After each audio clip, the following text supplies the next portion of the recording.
Hello and welcome to my channel. I hope you enjoy this story. I'm going to try and upload a new story each day.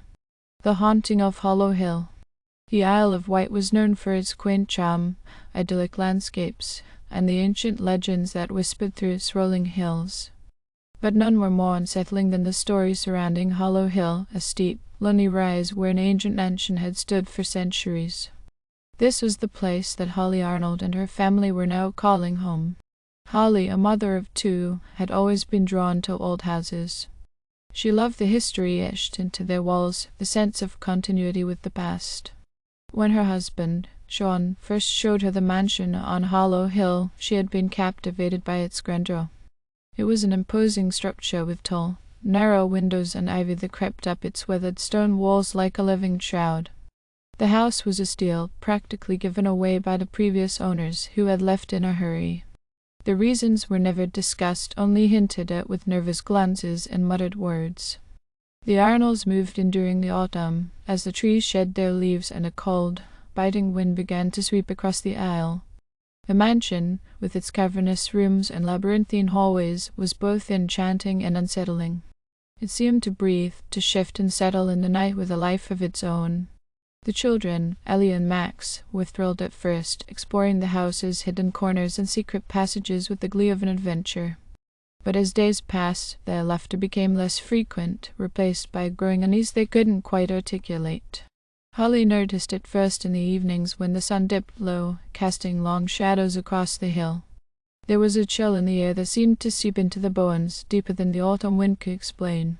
And then there were the sounds. Soft whispers that drifted through the halls, the creak of floorboards when no one was walking on them, and the faint, distant echo of footsteps in the attic above their bedroom. One night, while lying in bed, Holly awoke to the sensation of being watched.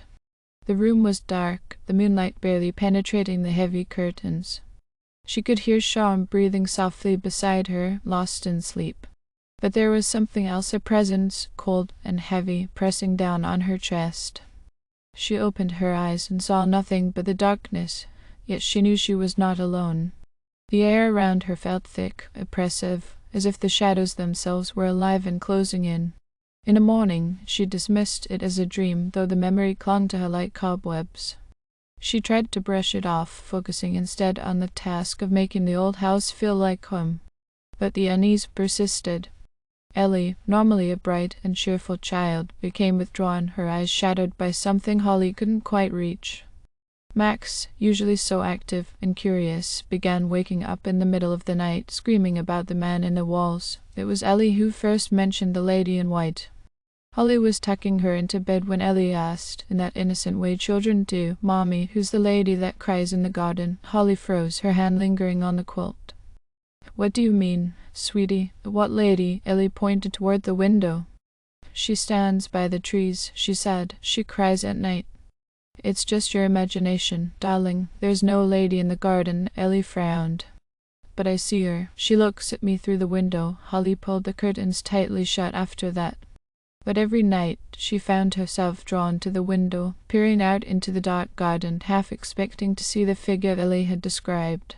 The garden was overgrown, wild with untended plants and ancient trees whose gnarled branches seemed to claw at the sky. It was easy to imagine shadows moving between them, shapes forming and dissolving in the moonlight. A week later, Sean began talking about selling the house. He tried to laugh it off, but Holly could see the strain in his eyes. The job that had brought them to the Isle was demanding, and the house, instead of being a sanctuary, had become a burden. "It's too big," he said one night. "Too empty. We don't need all this space." She had seen the same flicker of fear in his eyes that she felt every time she heard the whispers in the halls. The house was not empty. It was filled with the past, with memories and spirits that had not found peace. Things took a darker turn when Holly discovered the attic. It was by accident. She had been searching for old blankets when she found the small, hidden door behind a wardrobe. The door was stiff, as if it hadn't been opened in years, but with a push, it creaked open to reveal a narrow staircase leading upward. The attic was dusty and filled with the detritus of previous occupants. Old trunks, covered in cobwebs, lined the walls, and the air was thick with the smell of age and decay. Holly's skin prickled as she stepped inside, a sense of dread settling over her. There was something wrong with this place, something deeply wrong. In the far corner she found an old, tattered diary. The pages were yellowed with age, the ink faded, but the words were still legible. It belonged to a woman named Eliza Cartwright, who had lived in the house more than a century ago. As Holly read, a horrifying tale began to unfold. Eliza had been the wife of the original owner, a wealthy landowner named Thomas Cartwright. Their marriage had been a happy one at first, but after the birth of their son, Thomas had changed. He became distant, cold, and then cruel. Eliza wrote of how he would disappear for days at a time, returning with strange injuries and a haunted look in his eyes. She described how the servants began to quit, one by one, muttering about the curse on the house. Then there were the nights when she would wake to find Thomas standing at the foot of the bed, staring at her with eyes that were no longer his own. The final entry was short, written in a hurried, trembling hand, **, he's not my husband anymore. He's something else. Something evil. I have to stop him, even if it means, **. The rest of the page was torn away, leaving Holly with a sense of unfinished horror. She felt a chill run down her spine. What had happened to Eliza? And what had Thomas become? That night Holly couldn't sleep. She lay awake, staring at the ceiling, trying to make sense of the terrible stories she had uncovered. But as the hours dragged on, sleep finally claimed her, pulling her down into darkness. She awoke to the sound of whispering. It was soft at first, almost like the rustling of leaves in the wind. But it grew louder, more insistent, until it was a cacophony of voices, overlapping and clashing. She sat up, her heart pounding, and realized the whispers were coming from the walls. Panicked, she shook Sean awake. He groggily reached for the light, but before he could turn it on, the room was plunged into an icy cold. Holly could see her breath in the air, frost creeping up the walls. The whispers grew louder, forming words she could almost understand. Suddenly, the bedroom door slammed open, and there, standing in the doorway, was a figure. It was a man, or what had once been a man. His eyes glowed with a malevolent light, his face twisted in a snarl of rage and despair. He pointed at Holly, and the whispers coalesced into a single, terrible word, *, leave. Holly screamed, and the figure vanished, leaving behind only the freezing cold and the echo of that command. The next morning the family packed their bags. There was no discussion, no argument. They had all experienced the terror of the night, and they knew they couldn't stay. As they drove away from the mansion, Holly looked back one last time. The house loomed on the hill, dark and silent, but she could feel its gaze, watching them go. They left the Isle of Wight that day, returning to the mainland, but the horror of Hollow Hill stayed with them. Holly couldn't shake the feeling that they had barely escaped with their lives, that something ancient and evil had nearly claimed them. And she knew, deep down, that the mansion would not remain empty for long. Someone else would be drawn to its dark allure, and the cycle would begin again. For the spirits of Hollow Hill were restless, trapped in the twisted web of their own suffering, and they would never let go of the living so easily. The Arnolds left Hollow Hill behind, but the shadows that had clung to them in that cursed mansion were not so easily escaped. As they settled into their new home, a modern, unassuming house far from the windswept isolation of the Isle of Wight, the family tried to return to a sense of normalcy. But something had changed. Holly, despite her best efforts, couldn't forget the terror they had left behind. She found herself constantly on edge, jumping at every creak in their new house, every unexplained shadow. She took to leaving lights on at night, unable to bear the thought of darkness closing in around them again. Sean, too, was a changed man. His normally optimistic demeanor had been replaced by a sullen silence. He threw himself into work, spending long hours at the office and avoiding discussions about the events on the Isle. The children, Elliot and Max, seemed to be coping better, though Holly noticed they had become unusually quiet, often staring off into space as if lost in thought. One evening, a few weeks after their move, Holly was tucking Max into bed when he suddenly asked, "Mommy, will the man in the walls find us here?" Holly's heart skipped a beat. She had hoped that by leaving Hollow Hill, they had also left behind the horrors that haunted it.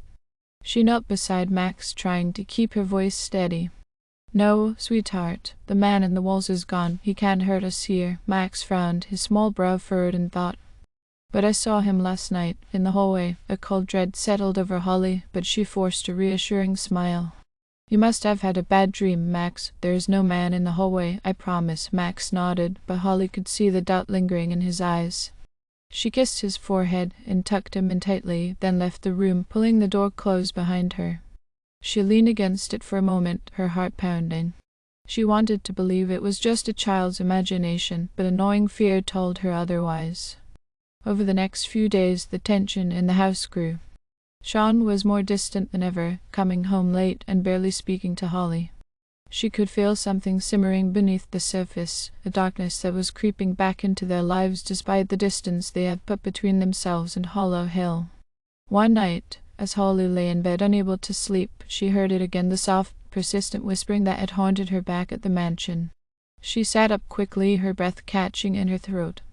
The sound seemed to come from everywhere and nowhere all at once, like a faint breeze rustling through the walls. She shook Sean awake, her voice trembling. "Sean, do you hear that?" Sean groaned and rolled over, still half asleep. "What are you talking about?" The whispers, Holly whispered back, her eyes wide in the darkness. "They're back," Sean sighed, rubbing his eyes. "Holly, there's nothing there. You're just stressed. We all are." But as he spoke, the whispering grew louder, more distinct. Holly felt a chill spread through the room, as if the very air had turned to ice. Sean sat up, finally hearing it too, his face paling as he listened. The voices were low and unintelligible, but filled with malice. They grew louder and more insistent, swirling around them like a storm. Holly clutched Sean's arm, her heart racing.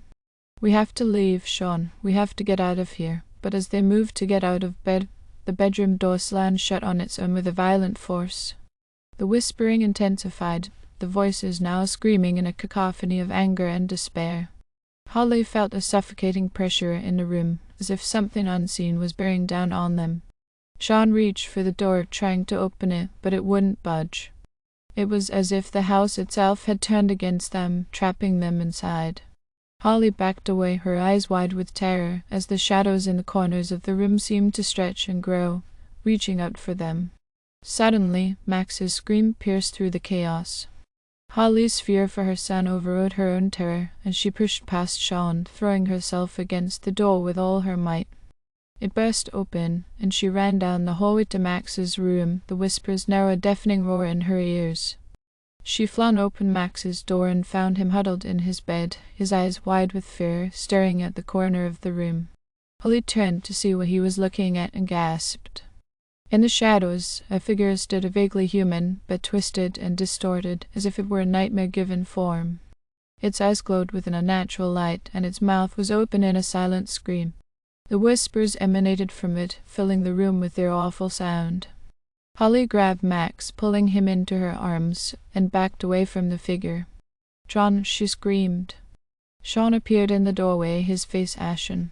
He saw the figure and froze, fear rooting him to the spot. But the figure didn't move, it just stood there, its eyes boring into Holly and Max with a malevolent intensity. "We need to get out of here," Holly whispered urgently to Sean. Now Sean shook himself out of his trance and nodded. He rushed to Ellie's room, scooping her up from her bed before she could fully wake, and together they fled the house, leaving the figure and the whispers behind. They didn't stop running until they were outside, standing in the cold night air, the house looming dark and silent behind them. Holly clutched Max tightly, her heart pounding as she tried to catch her breath. Sean held Ellie, who was groggy and confused, but beginning to cry as the fear and confusion set in. "What do we do now?" Holly whispered, looking at Sean with wide, terrified eyes. Sean shook his head, unable to find the words. The truth was too horrifying to comprehend. They had escaped Hollow Hill, but the evil that had lived there had followed them. It was as if the house had left its mark on them, binding them to its curse. They couldn't go back inside, and yet they had nowhere else to go. The realization that they were truly trapped, not just by a haunted house, but by something far more sinister and inescapable, settled over Holly like a shroud. The whispers had stopped, but Holly knew they hadn't gone. They were waiting, watching, biding their time. She could feel them in the cold night air, in the stillness that surrounded them. As they stood in the driveway, the moon casting a pale light over their frightened faces, Holly felt a terrible certainty settle over her. They couldn't outrun the darkness that had claimed them. No matter where they went, it would follow, relentless and unyielding.